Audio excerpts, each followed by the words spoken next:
hours a day, 7 days a week, with the finest in broadcasting, in our opinion, anywhere aired around the globe. And now it's time for Money Talk Radio with Aaron and William. Hey, Aaron, we've got a special guest on tonight, but before we get there, let's talk about what's been happening this week. It's been hot in Virginia. Oh, okay, that's it. Is that all you Yeah, have to say for yourself? yeah, it's been hot.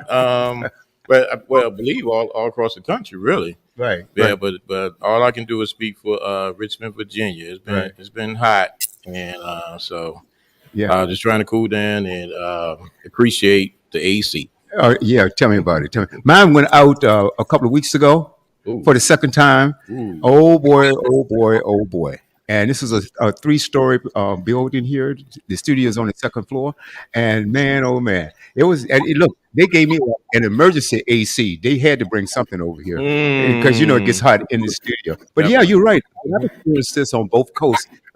Richmond is different from California. Hmm, hmm. California, they say dry heat, but heat is heat. Yeah. Okay, so it gets hot there, 105, 110, 2 weeks in a row. Mm. But here, 100 degrees, oh boy, feels like 110. So it's just amazing. But anyway, what's been happening? Saturday, you were on the sports show. Yeah, I was on a sports show right here. You can listen to the sports show at 3 p.m. Eastern. Studio W sports page, and hey, the biggest thing about Bronny, and shoot, man, that's actually another story. We can tie that into money. I think you can do Hmm. that. You can certainly do that. That's the Studio W Sports page. Yes, 3 p.m. right here on the East Coast. That's noon on the West. But also, we have another series of shows because, guys, we have music, talk, sports, comedy, entertainment, and a whole lot more. There's another show coming up right after this one, and it's called Groove Swing Speaks. Groove Swing Speaks. And that show, we're going to showcase veterans. We're going to talk about veteran affairs and veterans maximizing their benefits. So that should be a very fascinating show Definitely, definitely, coming up, definitely, man. very important. Absolutely. So there's so much to tune in. There's so much to unpack here. Just go to studiowbuzz.com, studiowbuzz.com. Sometimes I'll put that information up probably in the comments section. We'll do that too, so you can contact us. And also, you can see our contact information for Aaron and myself scrolling at the bottom of the screen. All right. Then we're going to put it up there again for more information or to schedule an appointment. Contact Aaron at 804-292-9034 or William at 909-910-0265. Aaron, you were talking to me earlier today, and we were talking about some fun facts, some Hmm, stories. hmm, hmm. Would you like to share that with the audience? Yeah. So I know our guest, Mr. Kerwyn, Phillip. He talks about financial literacy, and the big part of financial literacy is savings. So, what we're gonna do every week, we're gonna give you guys a little teaser, a fun fact. So, I came across this story just recently about throwing your kids out at 18. Throwing your kids Okay. out at 18. So, if they're not going to college or the military, a lot of us, parents, I'm a grandparent, and they're like, okay, you got to get out here and get a job. You can't stay here, eat up all my food and all my electricity, blah blah blah. You can't do it. You can't do it. But here's the money talk, and William, this is what we're gonna call it: the money talk fun fact. That's what we're gonna start calling it: the money talk fun fact. So just imagine, and this going into savings, which is the basics of the financial literacy piece.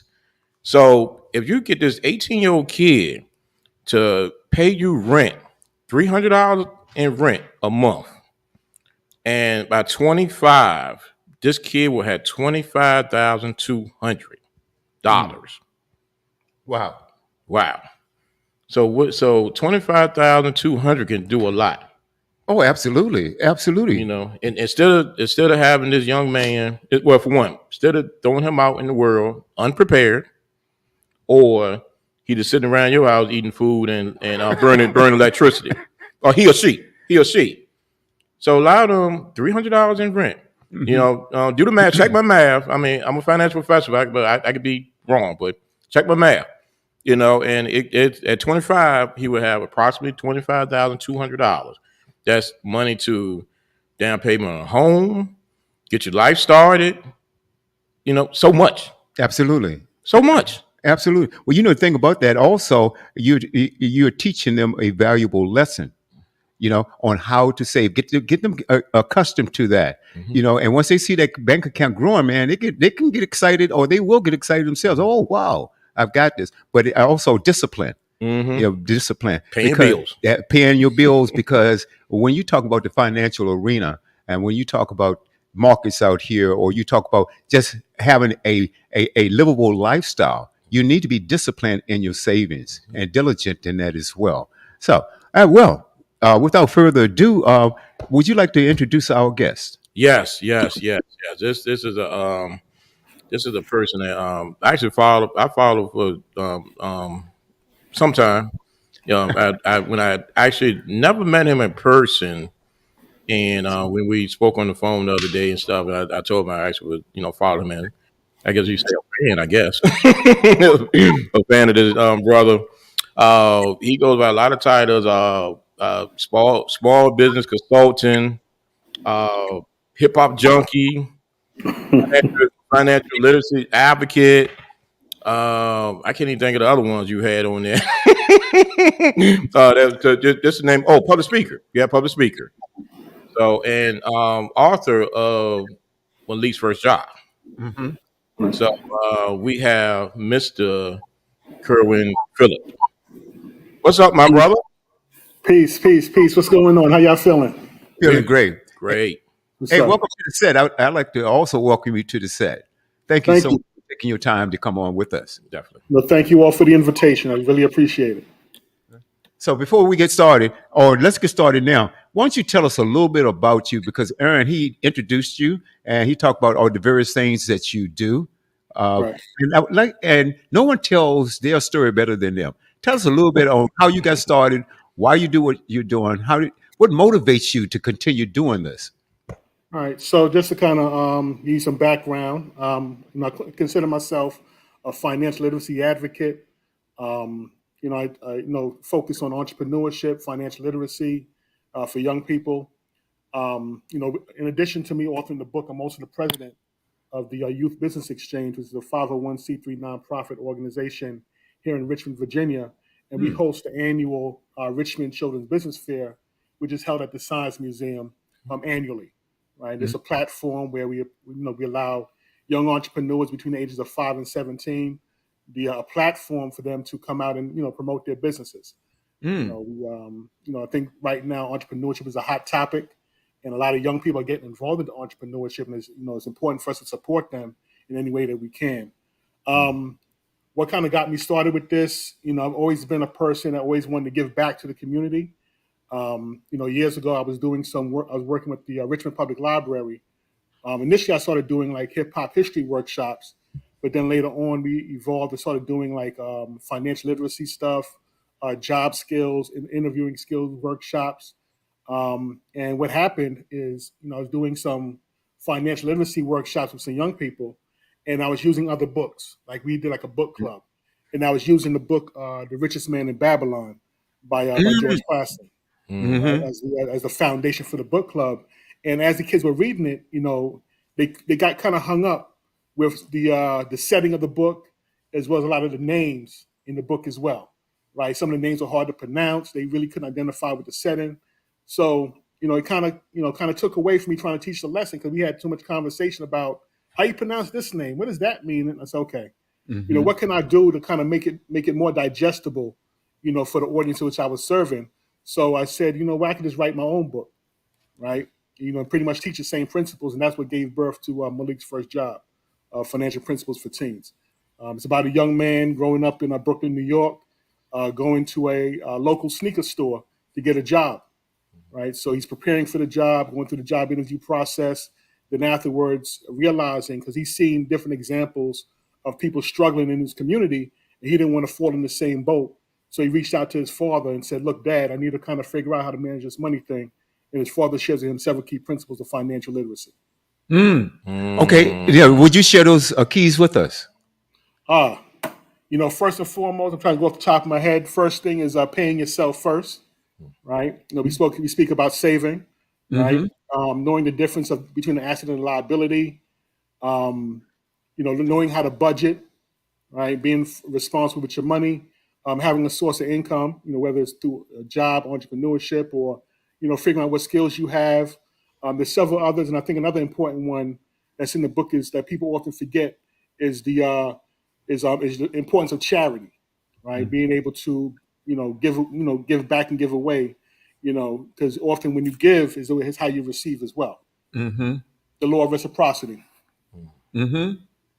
Wow. Outstanding, outstanding stuff. As a matter of fact, I read years ago, and I think it's before I got into going back a couple of decades now when I first got into this financial business. I first started off with Morgan Stanley as a Mhm. stockbroker, Series 7, 63, 65, 31 life and annuity licenses.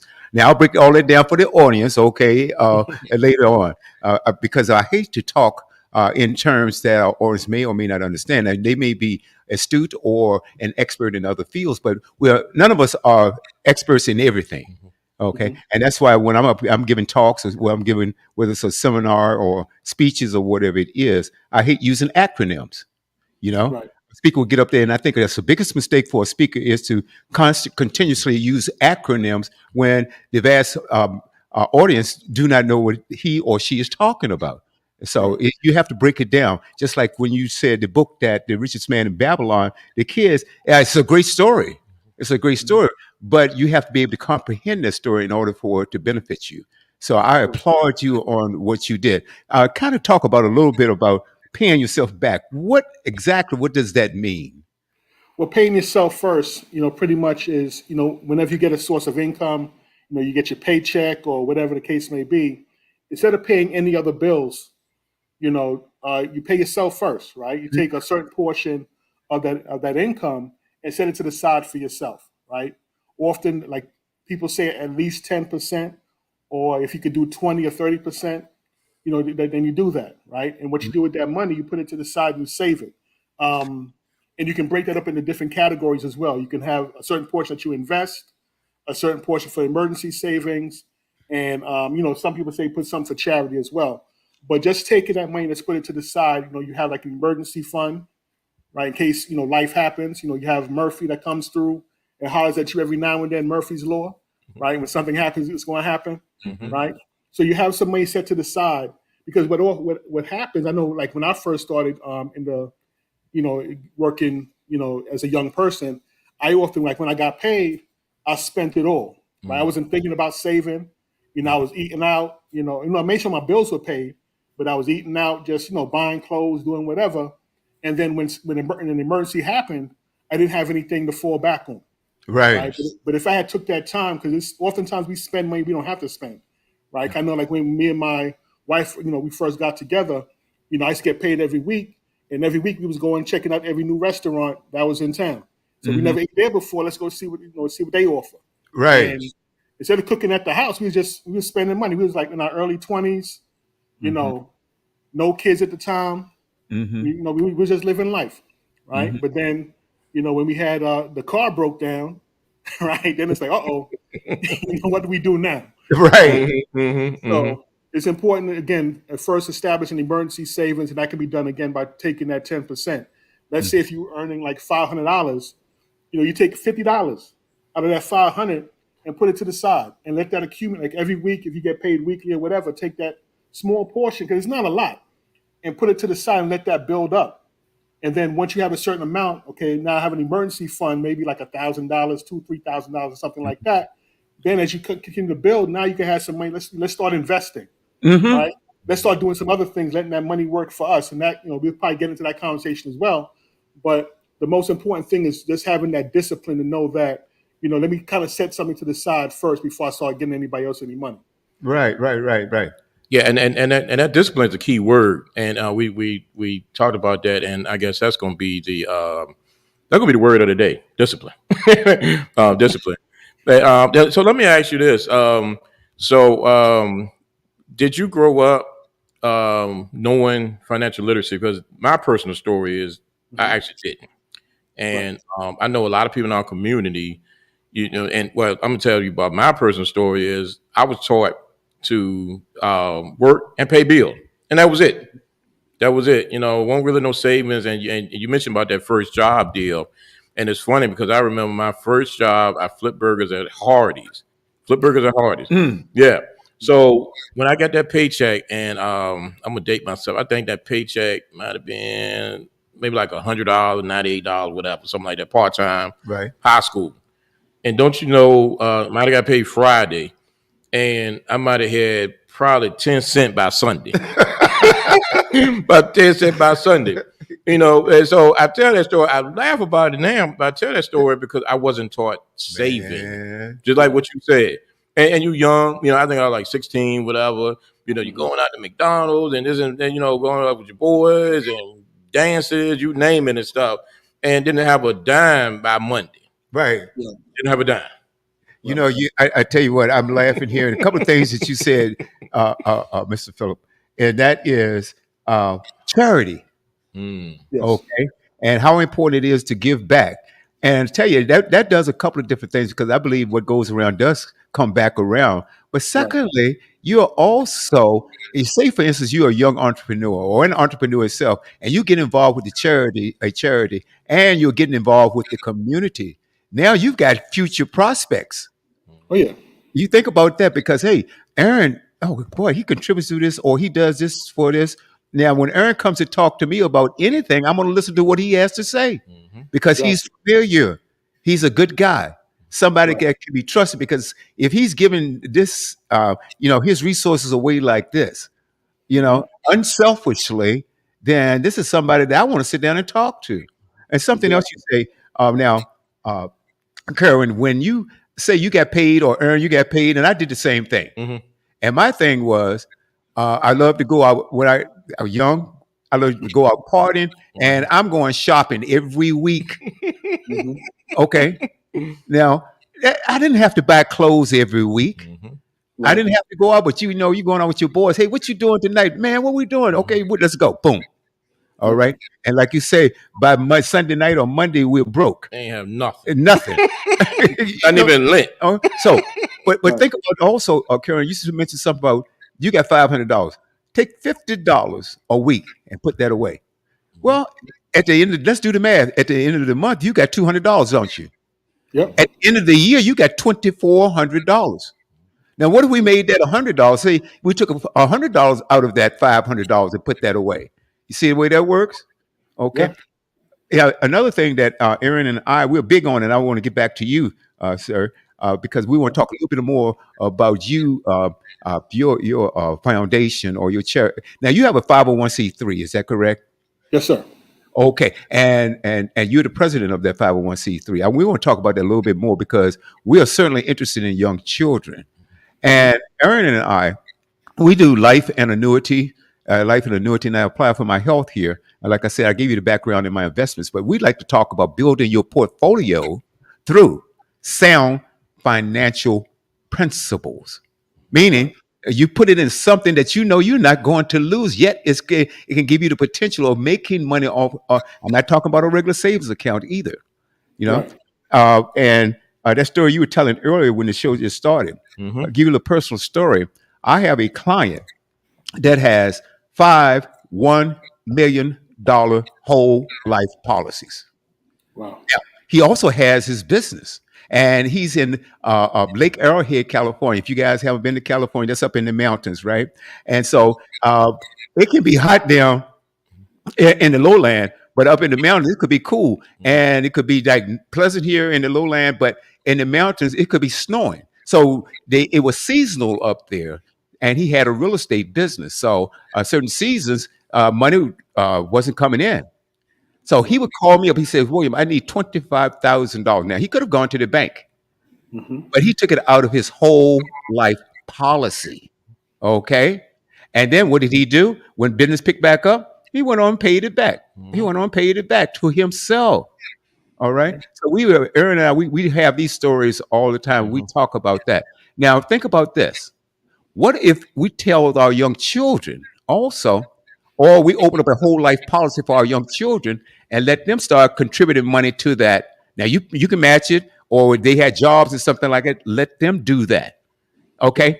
They can $50 a month can buy a whole lot of insurance for a younger child. Mm-hmm. And I don't look at it as death insurance. I look at it as living insurance. Now, Right. can you imagine by the time that 10, 12-year-old person got to be 20 years old? Okay, and that interest inside started compounding itself. Okay, and we're not going to get into the complications of it right now. But if you want more information, check the screen out. You can call Aaron at 804-292-9034 or William at 909-910-0265. Now, Kerwyn, rather, tell us a little bit more about your children. And you said like you provide a platform for them to promote their business. Yeah, but before I answer that, I just want to touch on something that you just mentioned about the, pretty much using your insurance policy as a bank, right? Yes. There's so many different, I don't want to say money games, but ways you can leverage your money or know how to, knowing how the system works that you can take advantage of that we never had access to, Right. Mm. right? Like all this stuff that you're talking about, other communities knew that, been knowing it, right? But now, now nowadays we're in the information age, right? So now this stuff is starting to trickle down to our community, and it's very important that we spread this information, within our communities that we can kind of take advantage of it, right? Mm-hmm. Because as you said, imagine this: as soon as your child is born, right, you take Mm-hmm. you take a whole life policy on that child, Mhm. right? Mm-hmm. And then by the time that child turns 18, you have money and so you don't have to go seek out a college loan. You don't have to seek out, this. You have money set to the side for that child's education, Mm-hmm. right? But again, you have to know that these things exist, right? Exactly. Right. These things exist. Sorry to interrupt you. That's the purpose of this show. Money Talk to educate, and Yeah, we talking about the kids and what a lot of people don't know. Getting a whole life policy, like I say, when they born, it'll be the cheapest in That's their exactly lifetime. right. It'll be the cheapest in their lifetime.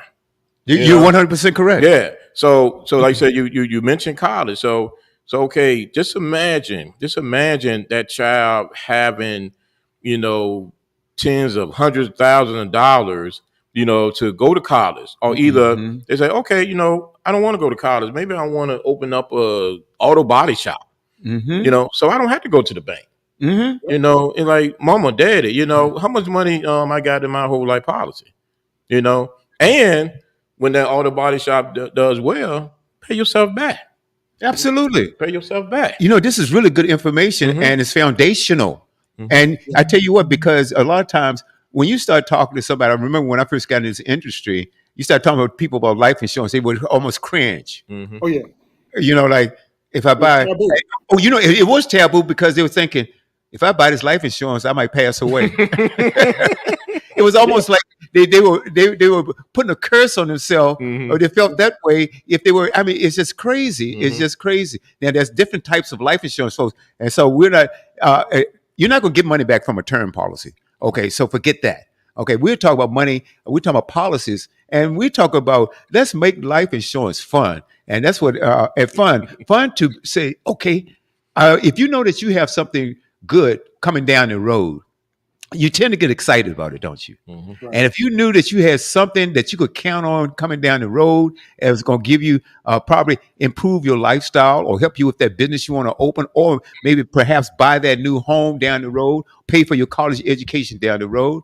And I tell you what, grandparents can get involved too. Mm-hmm. And it's called grandparent gifting. Called grandparent gifting. Buy your grandchild instead of buying that toy they're gonna break in 2 days. Buy them a whole life policy.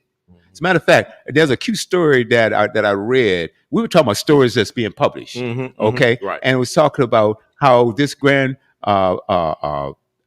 these grandparents or this grandmother bought a whole life policy for her grandchild, and she put this note on it. Say, by the time you get this policy, I may or may not be with you, but I just want you to know how much grandmother loved you. Okay. And that's a gift. You think about this. Mm-hmm. How many hundreds and hundreds of dollars do we save up for Christmas time?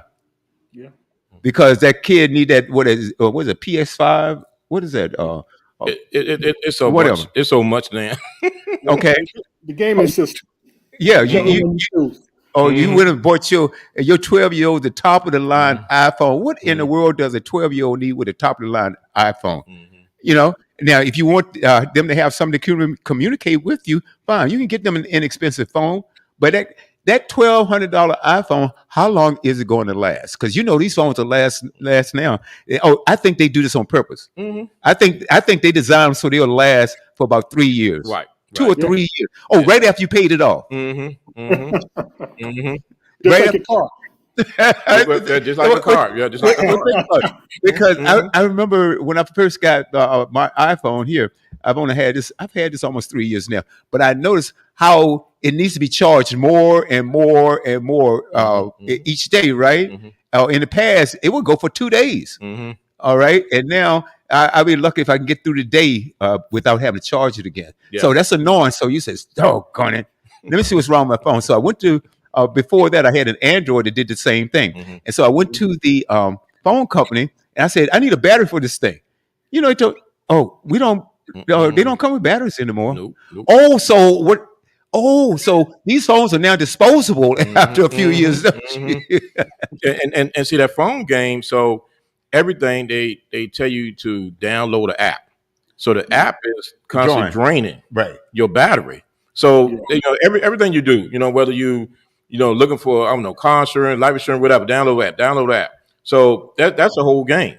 So that's why. So because you got to look back, the flip phones last forever. The flip phones could last for 20 years because they ain't had no apps. You didn't have no apps, you still, you can still do that, so that's the whole game in itself, everything they want you to do apps and knowing that all them apps draining your battery constantly. So that's why a $1,500 iPhone is only going to last 2 years. Absolutely. So buy your child a flip phone now. He or she gonna get teased in class. But tease them, say, hey, look, I'm saving for later. Yeah. All right. Let's get back to you, Kerwyn. And let's talk about, and thank you so much for talking about that, because we like to bring up throughout the program exactly what Aaron and I do, because we think what we do is so vitally important. And we'll get into that. But let's talk about your children. You say as young as 5 all the way up to 17, they're involved. Okay. And are you telling me that you have some 5-year-olds that have their own business, or you mentoring them? What? Really? Yeah. Like the first year, like this past year was our 7th year hosting the event.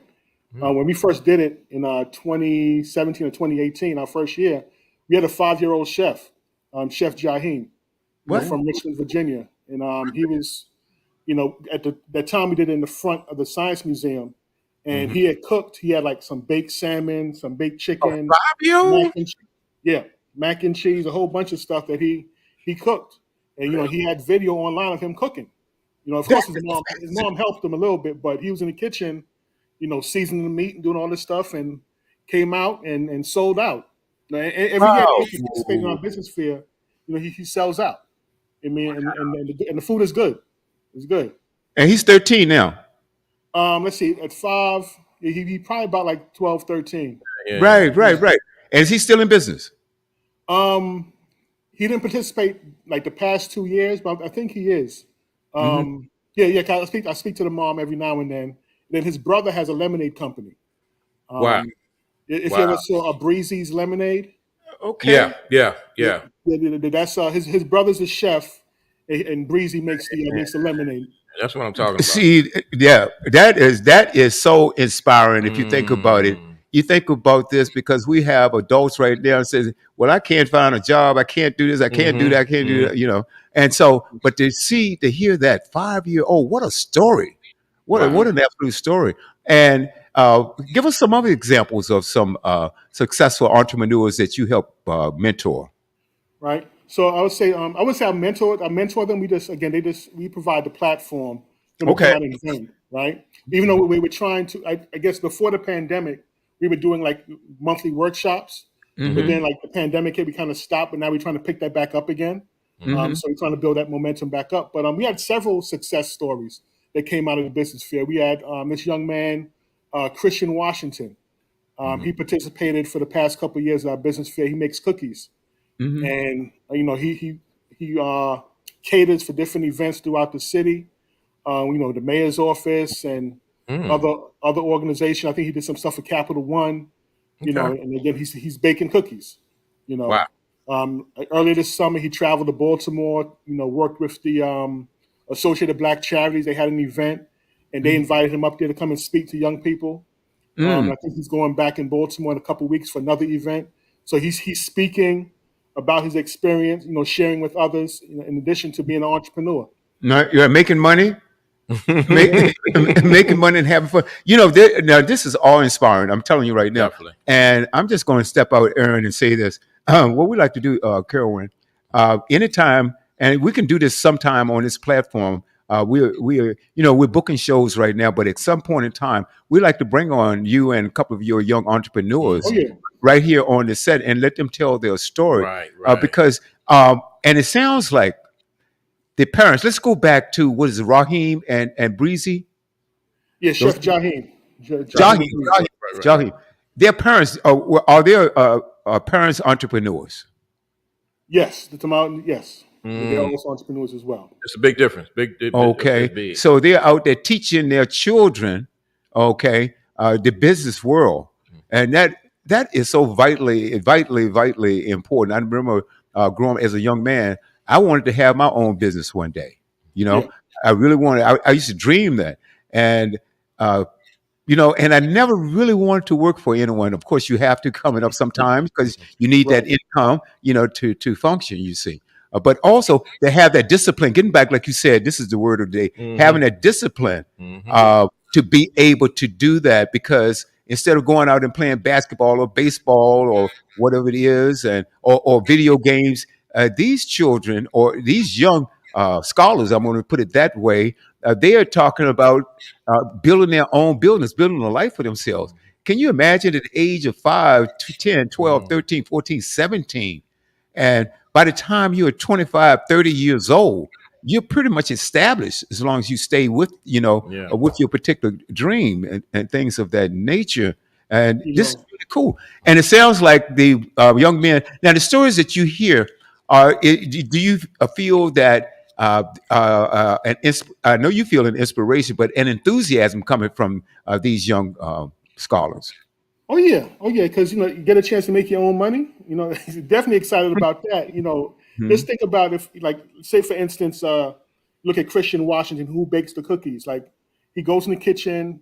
And in addition, he sources his products internationally, right? 'Cause I know, Ooh. like, I think, like, his chocolate is like, he did an interview on another show. He was saying, like, his chocolate he gets from South America. You Wow, know, he's like 16, 17 years old doing international business, right? You that's know, inc- and You got adults that are not even doing that. that is so absolutely Yeah. incredible. Wow. and you think about, like you said, the experience these people get, these young people have. Yeah. As you mentioned, like 5 years old. If you read the book Tipping Point by Malcolm Gladwell, and he Hmm. speaks about that 10,000 hours, Mm. right, to become to master a craft. The craft. Yep. So these young people are starting a whole lot earlier, Hmm. right? Hmm. Hmm. Right, We're starting to work towards those 10,000 hours. right, Oftentimes when we think about it, we look at the young athletes who've been playing football, basketball since they've been little, but by the time they become college athletes, now they're big superstars because they've been practicing the craft since they practice. were younger.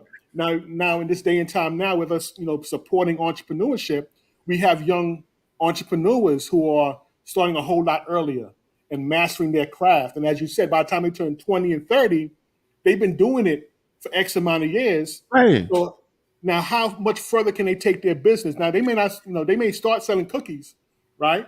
But right, the operational aspect of it, teach Hmm. them other business fundamentals they can carry on into the future, and they can be doing something totally different.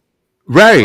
Right. Right. Yeah, Right. yeah, totally different. Or expand on what they're doing. Say maybe Exactly. cookies, and then Yeah. maybe The candies and cakes. cakes So and yeah. go Yeah. on and on Right. and on. Yeah. Yeah. Right? Yeah. They'll Wow. be out there competing with Keebler, And, right? and think about this, And and then Townhouse.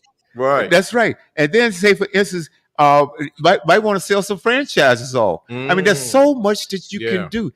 Man, this is brain food that we're talking about right Hmm. now. Hmm. And what examples can these young adults and even babies what kind of example are they setting for their own communities? Mm-hmm. Because let's say, for instance, I'm a young person and I said, shucks, man, I want to have my own business too. Well, I'm gonna be around these cats asking them some questions. Right. So, how do you attract these young people to come or to your platform?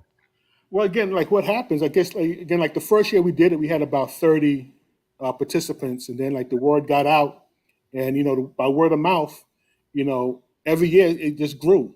You Wow. had as you mentioned, you had other young people that came, attended, and they see their peers, Mm-hmm. Mm-hmm. being successful in business. Like, you know what, I want to do the same thing. I want to make my own money. Or I want to start my own T-shirt business, or I want to, I could do this. And then the Mm-hmm. next year they hop on board, and Right. they come out and start vending, and Right. then parents bring other kids. Other kids see it. They want to do the same thing. Now, it's Mm-hmm. because it's one thing for us, let's say a 12 or 13-year-old kid, and they see me selling something. It may not hit the same way as if they see their classmate Mm. selling Absolutely. something and they're making money and being successful. They're like, oh, he could do it. I could do it too. Yeah. You know, Absolutely. Yeah. Yeah. right? So Yeah. it's just by word of mouth. Because now, like I said, the first year we did it, we had about 30 kids. This past year, when we had it at the Science Museum, we had close to 80. Ooh. That's 80 young incredible. people, all between the ages of 5 and 17, out Mm. there promoting their businesses, and we had like over 600 people who attended. Mm. That's The room incredible. was packed. That's incredible. That's incredible. Now, what time of the year do you do this? When do you do this? It's in March. March Yeah. of March. Yeah. every year. Yeah. I know he just had one. They just had one. Yeah. Yeah. March. I saw they had Oh one. Yeah. man. Yeah. Yeah. They Now, just had. does that happen on a Saturday or? It's a Sunday. I think at one point we were competing with Shamrock the Block, and Mm. they normally have their thing on a Saturday. So, Uh huh. in order not to compete with them, we said let's do it on a Sunday where we know, a lot of because during that time a lot of stuff started happening. So we wanted to put it in a day that there's minimal competition. We get as much turnout as we can for the event. And what hours does this take place? What time? 1 to 4, 1 to 1 to 4. 4 p.m. I would love to visit that. Now I'm booked on Sundays, doing various shows and stuff like that. Mhm. But I might have to get somebody to fill in for me. Because I'm excited. Mm-hmm. Mm-hmm. Yeah, it's incredible. I'm excited that you are doing this, man. And I don't know. Perhaps you do know the impact that you are having on these young adults. Your future leaders, they're future leaders, and one Yeah. and one thing and one thing This is that heavy. yeah, and one thing that I was grabbing from what you were saying about the classmates and the peers. Well, I say the peers, they seeing it, and the first thing of success is you got to see it. Mhm. And I know, we in our community, we don't see a lot of, I guess, say, wealth, and I talk about this all the time on platforms. Wealth is different from just having money. Wealth Mhm. is Being rich. yeah, your money is working for you. Right. So the thing we might see the guy who may be working at the here in Richmond, Virginia, like a Phillip Morris or something like that, Mhm. or, and I'll be frank, just or the dope boy, the guy on the street. Mhm. So that's what we see as success a lot of times in our community. Those two things, but we never see wealth. It's hard to see wealth.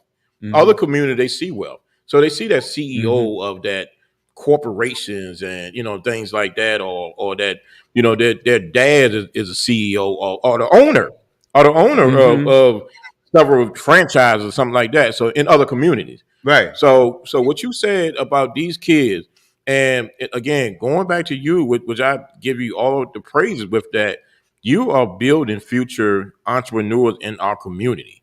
So now it goes generational now, and we talk about that generational wealth, That's exactly right. that generational wealth, and you say the parents, it start with the parents. So now we're building generational wealth, and then all now what they're going to see is, hey, what type of talent I'd have to start my own business. Mm-hmm. And that's what he's saying, so, okay, I'm doing the cookies and the cakes and things like that.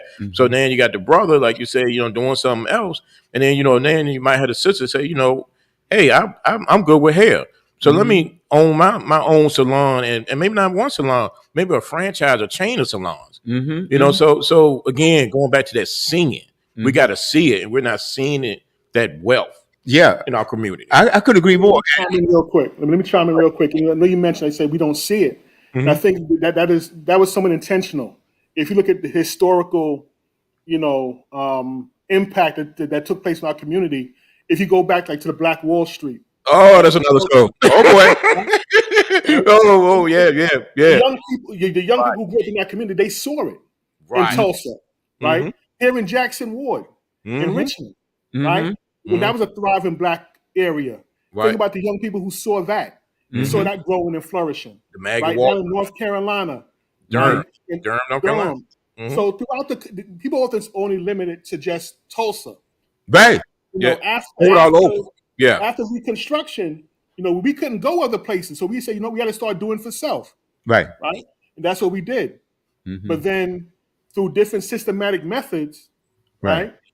You know, things were done to dismantle those systems, those businesses, those communities. That, Right? you're right. Right. And- Right. Right. And let me interject right quick, Will. And just like me and you was talking about the Black Wall Street the other day, Yep. we definitely had to have his brother on that Black Wall Street show. We're gonna do a Black Wall Street show. Yeah. It's funny when you said that, we're like, oh, that's another show. That is. That's You know. another show. Oh, you know what? I'm excited to do that already. Right. I'm excited. We got to right. do that. So, Kerwyn, I understand. Seems like to me you gonna come back on some more here, brother. We love to have you. Love to have you because. And speaking of Black Wall Street, guys, it was over 128 in this country. People don't know about it. You know, just like Bruce's Beach in California. They, after almost 100 years, the governor gave it back to the black family that it belonged to. And we can go. How about Hilton, South Carolina? Okay, I believe it's Hilton Head. It's something in South Carolina. Hilton Head, South Carolina. Yeah. You know, that was previously owned by some black family, or at least a major portion of it. But see, these are the things, like you said, our children haven't seen it. Now, the children growing up then, they were able to see it, but it was on purpose to destroy these communities. Okay. To sort of put us back in our place, so to speak, or the place they wanted us to be. That's another show. And at the same time, if you think about, like I said, we speak about the children that witnessed it, right? And they witnessed the destruction of those communities as well, and it had an impact on the psyche. Yeah. That's why, like nowadays, or even like in the past, when you saw like within our community, we saw like an African American person trying to come up and do different things, and like you better not do that. They ain't gonna let you do that. Right. You can't go out there and those white folks ain't gonna let you do that because why? They remember that trauma that they witnessed. Generational trauma. Absolutely. Generational Right? trauma. So, but now we're in a day and time where we're seeing, you know, we're starting to see the affluence come back again. Right. Through social media, you know, through entertainment, we see like, you know, people compare themselves like to the rappers, Jay-Z and all these other folks. But you know, we got to see it locally. We have to. We have to see it locally. We have to see it within the community. And again, in Richmond, you have several successful entrepreneurs here as well, right? You know, we have several great businesses that are thriving, that are owned by African Americans that, you know, we have to shout out.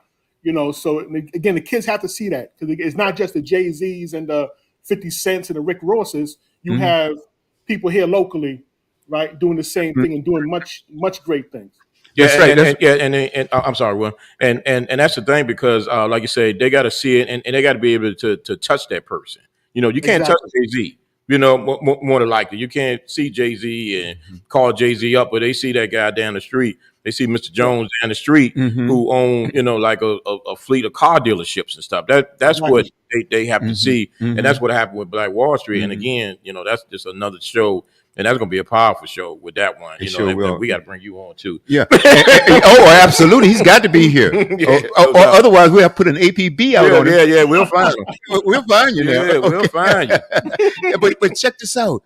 That's why what you do, Kerwyn, what you do, Aaron, what I do here, and what we're doing here with this network here, we are getting that information out. Okay. Yeah. And so we need everybody who's listening to us to share it.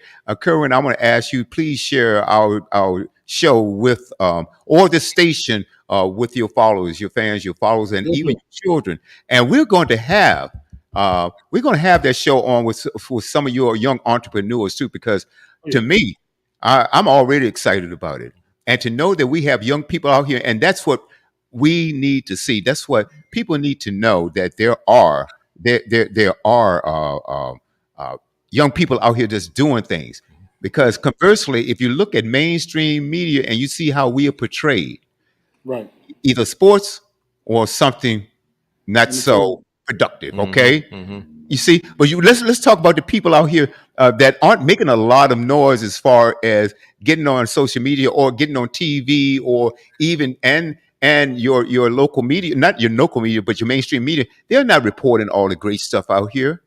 Okay, when's the last time we saw MSNBC or CNN, and certainly not Fox, get on and talk about young black entrepreneurs and the growing list of young successful black entrepreneurs that's rising in this They don't country? want you to know. They don't want you to know. And why is that? Because they know Mm-hmm. that if I see you doing it, Aaron, I might get inspired to do it. Mm-hmm. Okay. And this thing, it will catch on like a fever, you see. So these things are vitally important. And again, Kerwyn, I applaud you for doing it. Like you said, the first time you did it, it was 30 young Yeah. entrepreneurs. That's a lot.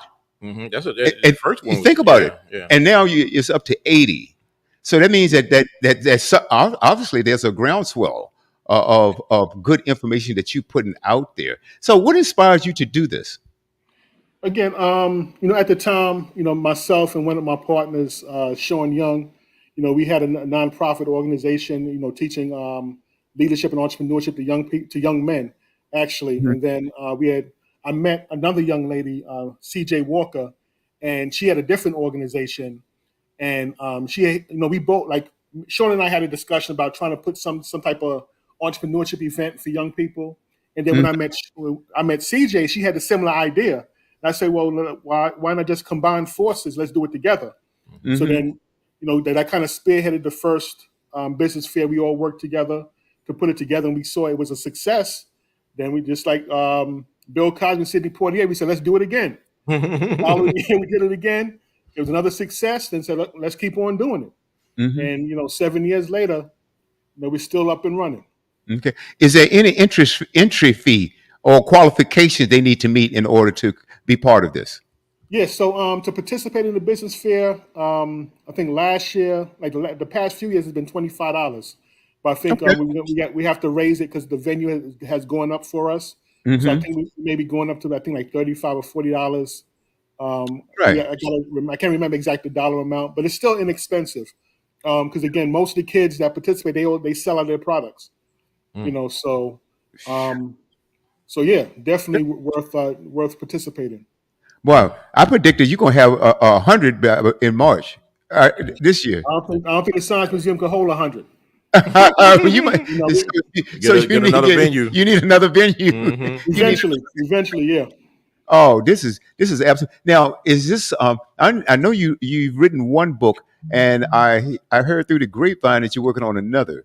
Does Oh that yeah. have anything to do with what you this business fair that you put on each and every year? Does it have anything to do with that? Are there any stories that's being taken from what you do in the book? Is it anything related to it? Well, the book again. The book is Malik's first job, and that's the brand, right? Malik's Uh-huh. first job, brand. That's copywritten, right? Hmm. So it's gonna be a series, right? Okay. We have Malik doing, of course, he gets his first job, and okay, what's next? Perhaps he wants to start saving, get into investing. Could Hmm. be a book on investing. He's working at the sneaker store.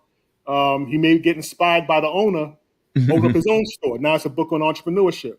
Right. So different different angles that I'm working on, to Right. kind of keep the brand going. I try to like I look at Robert Kiyosaki and the Rich Dad Poor Dad series, Mm-hmm. right? So Hmm. he has Rich Dad Poor Dad, Yeah. Rich Okay. Kid Smart Kid. He got the board game, all up under that same brand. I want to do the same thing with Malik's first job. Okay, so like it's a process of maturation, so to speak, uh, building one block, building at a time, and maturing and Exactly. growing. That is absolutely fascinating. Now, did Malik, you Malik's have first house. before you? I'm sorry. Did you before you started this? Did you have your own business? Um, I kind of dipped and dabbed into like multi-level marketing in the past. Mm-hmm. Mm-hmm. You Mm-hmm. know, so I did a little bit of that. That was my entrepreneurship. Um, you know, getting my feet wet into entrepreneurship. So Mm-hmm. Mm-hmm. that's what I kind of did in the past. Hmm. But I Now, used to have a bookstore as well. Oh, years okay. ago. Okay. Okay, Okay. and my next question before I toss it back over to Aaron. Now you talk about a financial literacy advocate. Okay, Yes, and so that tells me that are you motivate and you do public speaking. All right, yes. and so you're there as a motivator, someone who is pushing our young adults to find their niche in the market or to find what their passion is all about. And so, give us an example when you're up there speaking to younger. Now, when you're speaking to young adults, is it a mixed audience? Well, yeah, probably their parents are coming with them as well. Yeah. I'm assuming, right? So, what is the types of things that you share with them that they can take home with them? Uh, you know, like this early this year, I did an event again at in Baltimore, with the Associated Black Charities. We spoke about, I did like several different workshops. I did one on showing kids, interviewing skills, Mm, how to prepare for a job interview, what to mm-hmm, do after the job interview, things of that sort. Then also spoke about the history of Black wealth in the United States. That's why I'm kind of still passionate about the Black Wall Street conversation. You Mm-hmm. know, and again in that audience, again I had both parents and teenagers there. So it's just kind of just sharing as much information as I can because again, it's all about awareness and knowing this information exists and knowing your history, um, and then knowing what you can do in the future, right? mm-hmm. Because a lot of this stuff was kind of limited to us, not shown to us. Mm-hmm. But again, we're in the information age now, so we got to share as much as we can to help uplift our community where it's supposed to be. You're 1,000%. And Aaron, I tell you what, Mm-hmm. I remember growing up, and I remember there's less of our history being taught right now than it was when I was growing up. Believe it or not. Oh yeah. And there's a reason for that. Mm-hmm. And the same reason is because if you think about this, it's being implanted into many minds that for some reason, some stupid person think that we are inferior when they know the opposite is true. They also know that knowledge is power. And if you take that knowledge away from us, it makes us powerless, you see. So I'm thinking, if you think that you're superior to me, then what is the problem? If you're superior to me, what is the problem with me reading the book? Because you know the opposite is true. Okay? If you're superior to me, how come you don't want me to learn? Because they understand that. I was looking at something the other day, and her name is Miriam. Is it? Oh God, what's her last name? She's the one that's instrumental in the development of Zoom Okay. and Skype. Mm-hmm. Mm-hmm. Okay, and this is a black woman that has over 200 patents. And right now, I think she is senior vice president with Microsoft, doing something. Just a brilliant, brilliant lady. Mm-hmm. And we can go down to the go down through the history. So every now and then, I don't wait until February. I would drop a Black History dime on you. Okay, Mm-hmm. I will do that. But anyway, Aaron, Yeah. go on, brother. Yeah. We only have a few minutes left to go. Right. Yeah. Yeah. Yeah. So I'm gonna get to the conclusion of what's next for you. I know you said you're working on the book now. Yeah, yes, I'm still Yeah. working on the. Yeah. Actually, I'm Yeah. working on two books. Oh, Two okay. books. Too. Okay. Yeah. So what's the other book about? Like again, one is on the next one is on investing. Malik's first job investing for teens, and I'm Mm-hmm. looking. It's three different books. I'm looking Mm-hmm. for like doing like an activity book. Okay. For like a younger demographic where it kind of still teaches financial literacy, but it has like little games and puzzles they can use, they can work on, and can still get that same lesson. And then also a book on job skills and interviewing as well. Okay, Mm-hmm. okay, yeah, Mm-hmm. and also, you're talking about what you're working on, and I know two brilliant financial consultants for these books. I know two guys, that can help you. Okay. Okay. Oh, He Okay. look, he don't get it. No, no, no, no. I hear you loud and clear. I said, okay. No, I got it. No, no. Oh, yeah, he was looking at like, yeah, yeah, yeah. Okay. But yeah, I just do that. But anyway, that was just a joke with that. But yeah, so I love everything with that, and it goes to what we talk about with this show about that investing and the financial literacy, and it is awesome, And this has been mind blowing. This has been mind blowing. I love it. I love it. Mind blowing. From the start from finish. Yeah. Kerwyn, as this has been fascinating. That's why I said you've got to come back on, man. That Black Wall Street one. We've got to talk about that. Yeah, we got to do that. I don't know. Do we want to do that next, or do we want to have some of his young children on next? I mean, I don't care. We'll figure it out. We'll figure this out, man. Do both of them. We're going to do both of them. Yeah, we'll figure it out. Okay.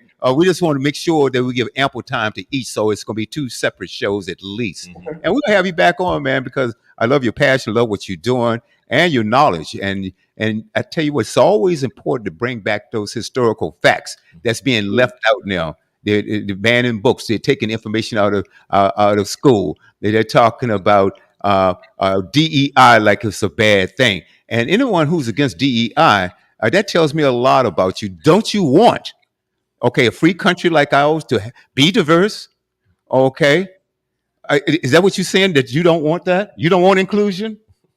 And your brother shouldn't have equity? This is what you're trying to tell me? And also the myth about affirmative action. Oh, no, women hold it. You can't tell me I got into Harvard because of affirmative action. I had to have degrees. Mm-hmm. They're not going to let a D student in Harvard. I don't care. Affirmative action doesn't go that far. All right. Come on now. So these myths that's being planted, we've got to unpack that and throw it out the window. We can't let this continue to happen. And as long as we have this platform right here, we're going to tell the truth, and we're going to invite. And please, Kerwyn, invite your friends to tune to this channel, because we do things like this throughout the week. I might even have you on another platform too. Yeah. I got several. We're on 24 hours a day, 7 days a week. We have a host of talk shows. We have music, comedy, entertainment, and a whole lot more. And also, before we end, tell us where we can find you and yes, all your information, your books, and everything. Tell the viewers. Yeah, so you can find me if you go to Instagram, Twitter, Facebook, Kerwyn Phillip, KerwynPhillip, or you can go to Malik's First Job on Instagram, Facebook, Twitter, all social media. The book itself, Malik's First Job, Financial Principles for Teens. Mm-hmm. You can go to the website, maliksfirstjob.com. It's also available on Amazon, but if you go to the website and order it, you get an autographed copy. But it's available on Amazon and any way you can buy books, it's available as well. Outstanding. Well, Kerwyn, this has been an absolute pleasure, my friend. Definitely. And like I said, we'll have you back, man. I can't believe that the time went this quickly. Mm-hmm. Our power. Okay. All right, Kerwyn. Thank you so much, my friend. Thank you, my brother. Thank you all for having me. It's been a pleasure as well. We'll talk soon. All right. Yes, sir. Enjoy your day. You as well. Thank you. All right. Thoroughly enjoyed that. Yeah, most definitely. Outstanding.